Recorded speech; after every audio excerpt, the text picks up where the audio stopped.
Now, recently, the Senate approved a major arms deal to our favorite ally, Saudi Arabia. Now, the Senate voted 47 to 53 to sell $500 million worth of precision-guided munitions to the fundamentalist-controlled country, who currently is in the middle of a war with Yemen. Very bloody, very disastrous war. Now, Republicans, along with 5 Democratic defectors, voted in favor of the arms deal. You want to guess what one of those Democrats are? Joe Manchin of West Virginia. Of course. He is facing, of course, a challenger from environmental activist Paula Jean Swearengin in next year's primary. Now, she talked to The Intercept. By the way. So I hear. One of these days, got to get her on the show. Now, she basically reacted very harshly to Manchin's vote in favor of the arms deal, which provides equipment necessary to conduct airstrikes in Yemen, and even suggested that he is a Trump ally. She said, "I'm not surprised because of his history in voting in favor of President Trump, like a Republican." Now, before I go into what you have to say about this, Ron, I do want to illustrate how much he is aligned with Donald Trump. Now, for this, I go to 538, which, ironically, in an article by Harry Enton that is trying to get Democrats to not run primaries against Joe Manchin, points out that he has voted with the president 67% of the time in the current Senate, more than any other Democrat. This was an article defending Joe Manchin. You shouldn't primary him, even though he votes for Republicans over 2/3 of the time. But we have to keep him because he's a Democrat. In what way is he a Democrat? He certainly ain't no progressive. He's not a liberal. He's what the Republican Party actually used to be. And that's where he's at. Yet, for some reason, he's being protected by the establishment. I can't quite figure that one out. Got some insight, Ron? Gee, I don't know, man. I'm going to take 2 guesses, and I'm going to say it's because a large portion of the Democratic establishment, they are all just dinos, and they're Republicans that are okay with gay people. That's what they are. And even that, it's like they're okay with gay people because the status quo is okay with gay people. That's it. That is literally it. They are Republicans in every other way. Economically, they are Republicans, and that's what Joe Manchin is. I mean, he is a total dino. By standards in the past, he would be considered a Republican. And sticking to the contrast you made, I really hope Paula Jean beats him. Me too. Yeah, our Overton window has switched so far over to the right, where center right is now considered centrist. Mm-hmm. I mean, it's just this huge shift in politics in America. Like in the rest of the world, the Democratic Party is like, oh, it's their center right party. The Democrats are. I wish they actually had a left alternative. Wouldn't that be nice? We've been talking about that. But for some reason, though... Well, you know what's funny? I was just going to say as an aside on that, Jeff, I saw this thing, over in England, they're having their problems right now. Of course, Jeremy Corbyn is, kind of a big breath of fresh air and totally. Something very motivating going on over there. But they were talking about all the things they got going on in there, and they're having some issues with corporatization of their media, some of the similar stuff we have here, not to the extent of what we have it here, right? Going on nonetheless. And I was watching this thing where some activist was talking, and he's like, stuff that is considered normal in other parts of the European Union is considered far left here, like we're more conservative. Right. Than other countries in the European Union. And I was just thinking about that and like wrapping my head around, and this is something that we've talked about before and something I've thought about before, but I'm just like, they're saying that things that are normal in other countries are considered crazy left to them. And that's how we can say that about them. Things that are considered normal to them are considered crazy left to us. Right. Not to us, as in me and you, but to the country as a whole, at least the political class that runs the country. Because when you break it down issue by issue, of course, more Americans believe in progressive priorities. I mean, you got 62% that believe in that are in favor of a Medicare for all system, sure. And you have a lot of policy priorities that have huge majorities in the American people, yet our political class, our government decides it doesn't want to pass those priorities, and that it actually works for the rich and 1%. But go on with your point. Sorry, I had to make that. Well, I mean, no, I mean, you bring up a good point. I mean, I will say the country is more progressive than the establishment tells us it is. The other side of that, though, is you still have a lot of portions of this country that kind of buy the propaganda and the bullshit that they say, oh, well, you know, if this worker makes $15 an hour, then I'm only going to get, they're going to cut my job and this and that. I mean, you have people that have a misdirected place of anger. So it's like stuff that is just assumed as regular in other countries, we're still having a hard time getting to here. Universal health care, living wages. You know, we're still struggling with that here. There's people that don't support the Fight for 15. Right. That would benefit the most from it.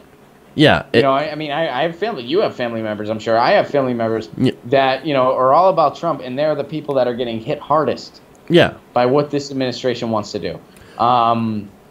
And, you know, they don't really see an alternative in the Democrats, and some of that is, a lot of that is justified. Because the Democrats have really failed in messaging and I mean, they still, you know, and I had this argument on Twitter recently, the Democrats do not actually support the Fight for 15. Yeah. They have a lot of nice flowery verbiage on their website. They have a lot of it, but they don't actually support and embrace the Fight for 15. They say, oh, we're eventually going to get there. We're going to start here. We're going to eventually get there. Yeah, we also want to eventually go to Mars. That doesn't mean it's a fucking priority. Yeah. Yeah, you know, a lot of what we see, too, is about the politics of basically distraction, as well as, you know, division, dividing the lower classes against each other or among, you know, socioeconomic and racial lines. I mean, look, we see that all the time when it comes to the argument against, you know, welfare benefits, right? We see that all the time, especially from the Republicans, where you have, you know, the politicians like, they talk about welfare in coded language in order to basically say that, well, that goes to black people. Do you want your money going to black people? You shouldn't, because they're going to waste it and they're going to abuse it. So you should not be in favor of these welfare programs that you and your family also use. Because, again, the people that use food stamps more in America happen to be, a larger percentage of them happen to be white and rural and, of course, Republicans. So we have that. Yeah. Now, look, this ties into what's going on in West Virginia. Now, Swearengin, she continues talking to The Intercept. She said about the arms deal to Saudi Arabia, which is in itself a whole bunch of different problems there with that whole thing, saying that Senator Manchin voting against a provision to stop the sale tells me that Senator Manchin supports giving weapons to a country that is known for harboring terrorists. The weapons could possibly end up in the hands of terrorists. And look, we know that Saudi Arabia is actually very sympathetic with Islamic extremism. You know why? Because they end up spreading it. I mean, there's a recent article in the New York Times editorial board, or by the editorial board. They wrote that Saudi Arabia undermines whatever good they do by continuing to spend billions of dollars spreading Wahhabism, its ultra-conservative brand of Islam, which in turn inspires ISIS, Al-Qaeda, and other Sunni extremists through a network of imams and mosques in countries like Kosovo, Indonesia, and Pakistan.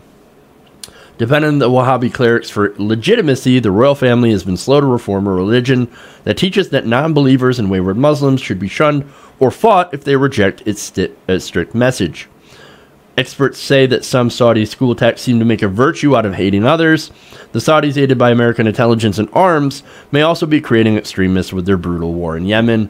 They are. We are creating terrorists by giving weapons and bombing these countries. So, but again, we have this country that is that spreads this radical Islamic extremism, and yet there are friends.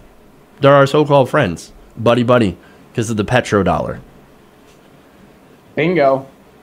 And that's what it's about. This can all be traced to the petrodollar. That's all this is. You know, we don't criticize Saudi Arabia because we basically have a deal with them.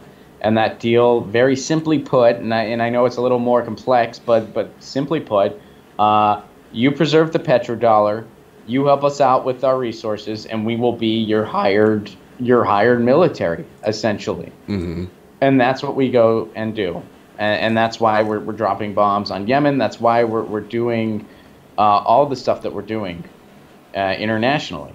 So, yeah, I mean, it is hypocrisy 101. And when you hear John Kerry and these people talk about it, when you hear Donald Trump or even Obama, when he was doing it, try to justify intervening in Syria, it's absolutely ridiculous compared to what we're really doing around the world. Airwars.org, an organization dedicated to tracking civilian deaths via airstrikes, they are depleted in their resources. Mm-hmm. And they can only focus on what we're doing. They can only focus on what the United States is doing.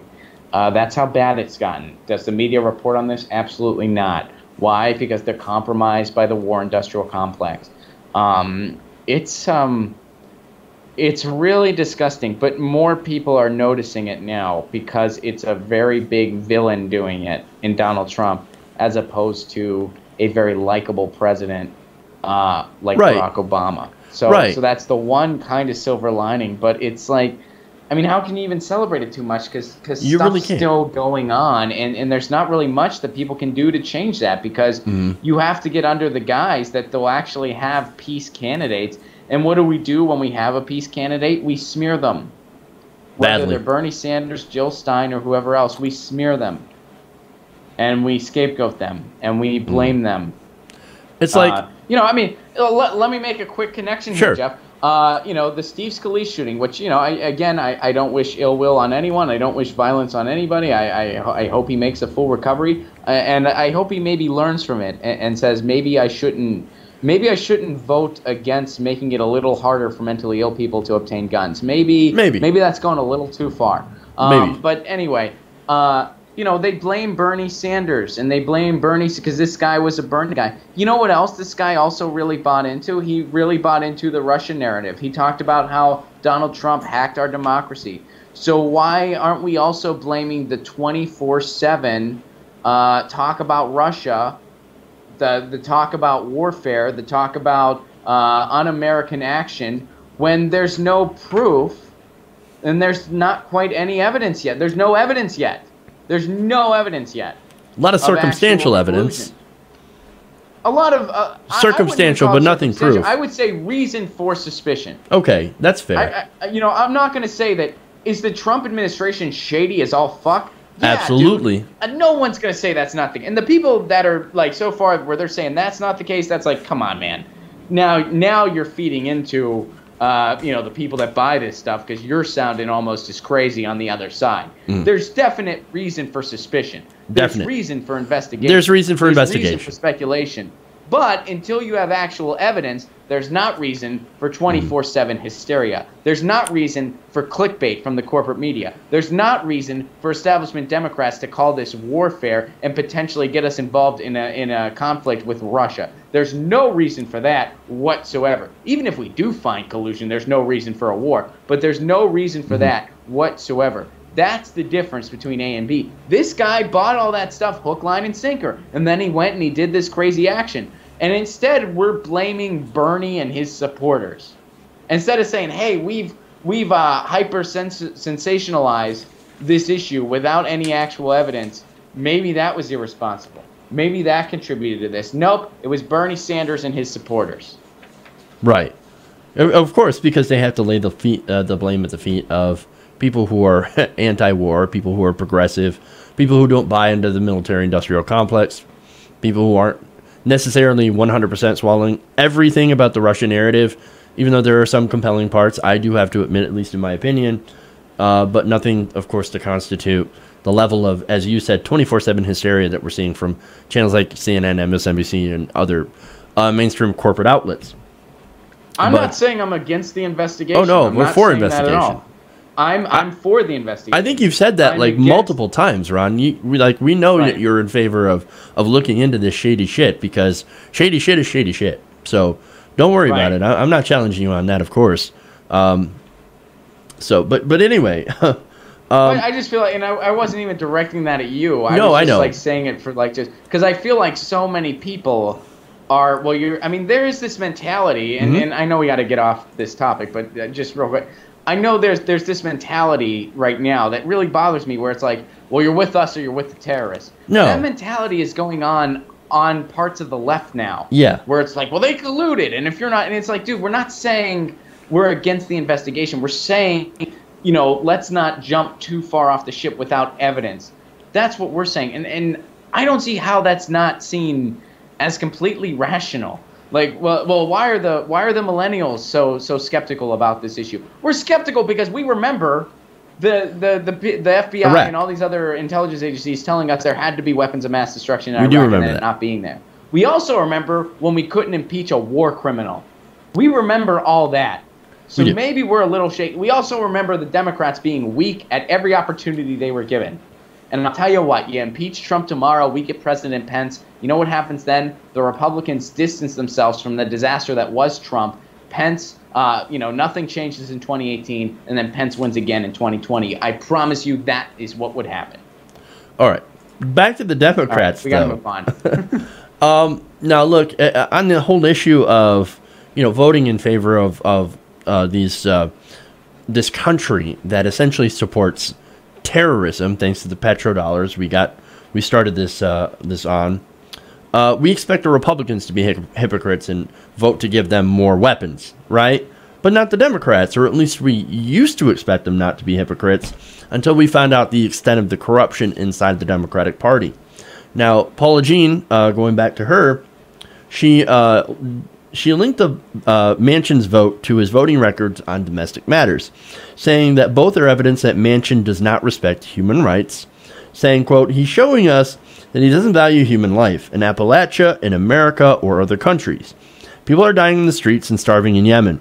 How does he sleep at night? West Virginians are tired of dying and starving as a result of his poor leadership, too. Now, I'll tell you how he sleeps. On a giant pile of fossil fuel industry money. You know his top 3 donors? One of them is his number one donor, from the fossil fuel industry. Nearly $100,000 in campaign donations from them. You also have the second and third highest donors are insurance companies and big pharma.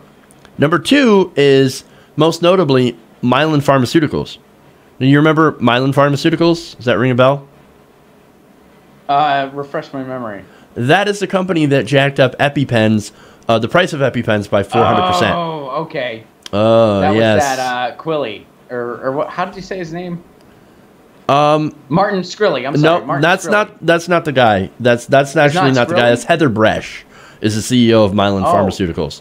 But Farmer Bro did stick up for her, Shkreli. So no, he did. He raised the price of the what is it? That's right. Yeah, there was a drug that he raised the price of like some crazy 1,000% or something like that.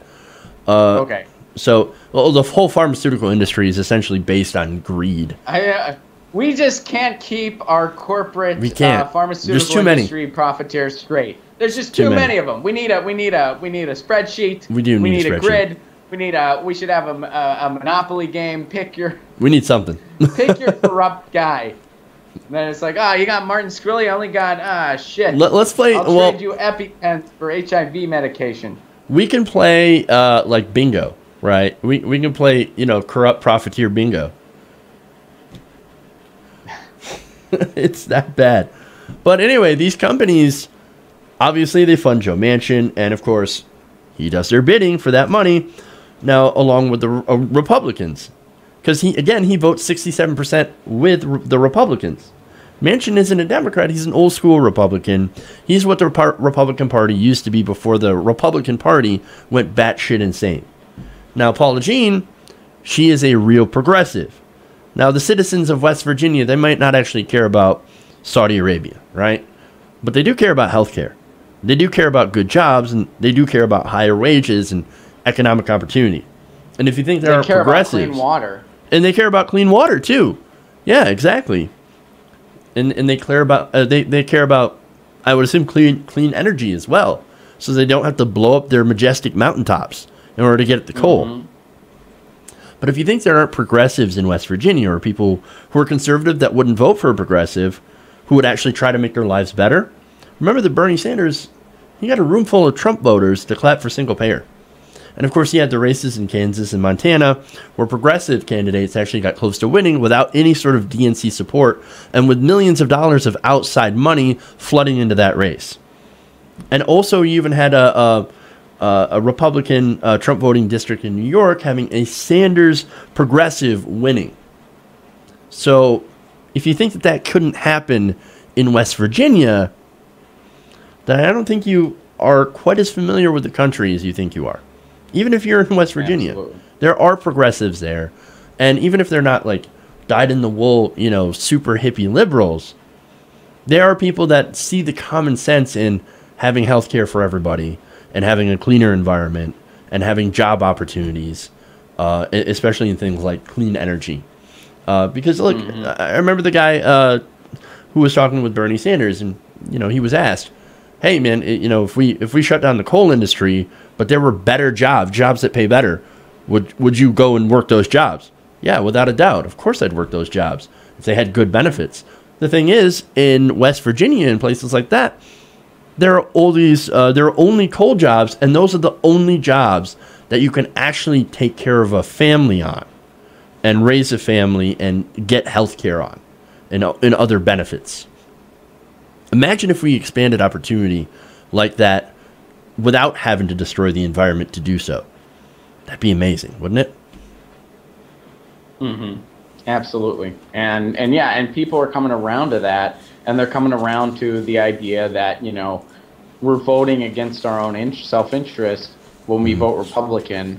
And, you know, there's some sects of progressives that really do have our interests at heart, that give a shit about living wages, that give a shit about clean water. And that's what that's right in people's backyards. Right. And they're starting to come around to it, and they're starting to see through the bullshit propaganda fluff from the establishment of, oh, this is socialism, this is this is that. People are seeing through it now. And it's about time. Hey, everybody. Thanks for watching this video. If you want to see more like this, please hit the subscribe button below. And if you want to support truly independent progressive media, please consider becoming a patron at patreon.com/TYTNation.